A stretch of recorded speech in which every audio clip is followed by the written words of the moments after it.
Hi there, servant leaders. My name is Sharissa Deppen, and I'm a leadership and executive coach. So today we're going to be covering another hot topic, and that is how to handle difficult conversations and conflict in the workplace. So whether you fall on the side of just wanting to avoid conflict altogether, which is typically where I fall, and don't enjoy conflict at all, or whether you're the type of person that doesn't mind, getting into difficult conversations, today's topic is going to be for you, because there's three things I'm going to share with you that are maybe a little bit unconventional, different ways of thinking about how to do this, but that are extremely, extremely effective. And I've seen this work time and time again, both in my own experience and with the hundreds of clients that I've coached over the years as well. So the first thing I want to touch on is how to have difficult conversations with team members, right? This is never a fun thing to do, but a couple of things I want to share with you that works really, really well. And I touch on this and I go into a lot more detail on specifically how to do this in my mastermind called Leadership Mastery Alliance, which I'll talk about later. But for right now, the one thing I want to share with you when it comes to really having these difficult conversations is to lean in with a coaching approach. And what I mean by that is that this approach is going to help you to not make any assumptions, but to get all the information that you need so that you can have a very effective conversation with someone, especially in a difficult situation. So when I talk about a coaching approach, I mean leaning in with curiosity, wanting to understand where the other person is coming from before you jump right into resolution. And this is so important for a number of different reasons. One is when you start asking questions from a genuine curiosity standpoint, and you try to understand where that other person is coming from, they're going to probably, be open to hearing what you have to say, and they're going to feel like you truly care about them, and you want to hear from them first before you go into how to resolve the situation at hand. So that's the one thing. The second thing is it builds trust with them, and it makes them, of course, more open to the next part of that conversation, and it gives you the input that you need to have a more effective second part of the conversation when it comes to resolution. So the other thing you want to do is look for common ground and really keep in mind what is important to that person. It could also be something that is important to them in terms of goals or things that they already are working on and they want to continue to improve in, and start to connect, or try as best as you can to connect the dots to something that is important to them and how that can help them, or how this whole situation and resolving the situation is going to help them get closer to where they want to be. So that's the second thing.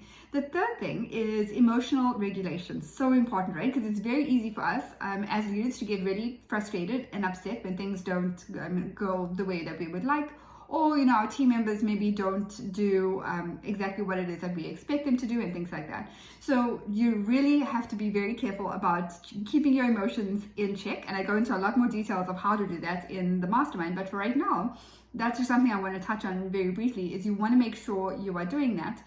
But you also want to make sure that you're sticking to the facts and not letting those emotions, overcome you, so that the conversation is driven from that place, but rather you're sticking to what you know to be true in this situation. So you want to definitely just stick to the facts when it comes to handling any kind of conflict or anything like that. Get the other person's perspective.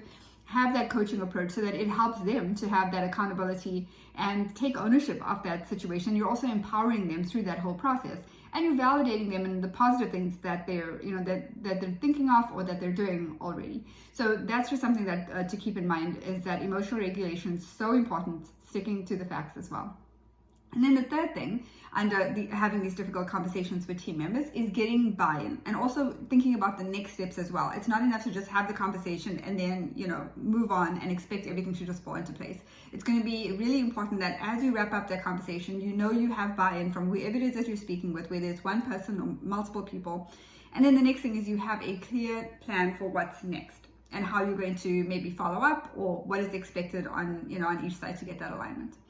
Okay, so that is it for having difficult conversations. The second thing I'm going to talk about today is building a culture of healthy conflict resolution and feedback. So as a leader, you really do set the tone when it comes to these guardrails, when it comes to, what's acceptable, what's not.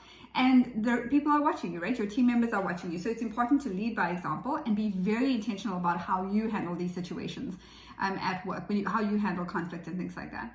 And the other thing is psychological safety is incredibly important. You want to make sure that as you go into these difficult conversations, that people feel safe opening up to you, sharing with you, and that you are intentional about building trust over time and pouring into those relationships and building those relationships. So then when you do have a difficult conversation, people feel like they can be open with you and candid with you as far as what's going on, so that you can help them to get to that resolution.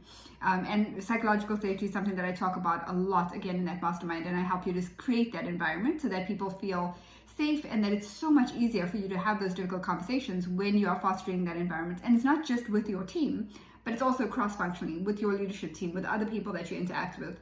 This is something that leaders really need to focus on, is how do they personally show up in a way that creates psychological safety, because it just makes us, any kind of difficult situation so much easier when people feel safe having these open conversations, and they are more receptive to what you have to say when they know that you are the type of person that will create that safe space for them to share.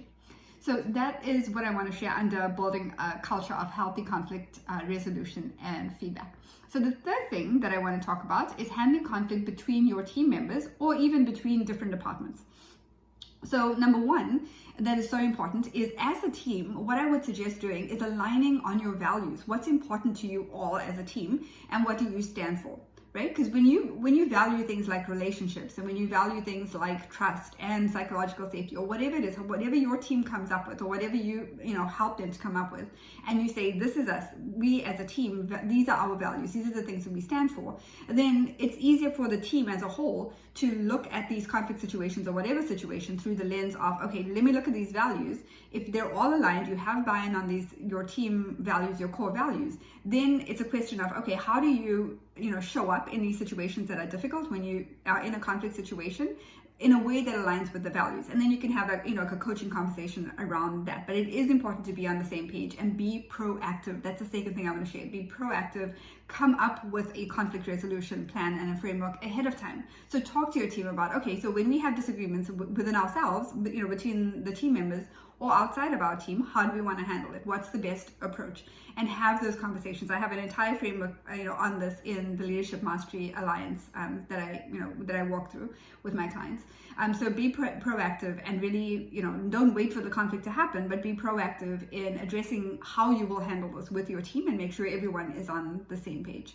And then the last thing I want to share with you that has been so helpful to me over the years is something so simple that you can put into place and just kind of keep it top of mind as you're thinking about this as well, and also preparing or helping your team to navigate these difficult situations.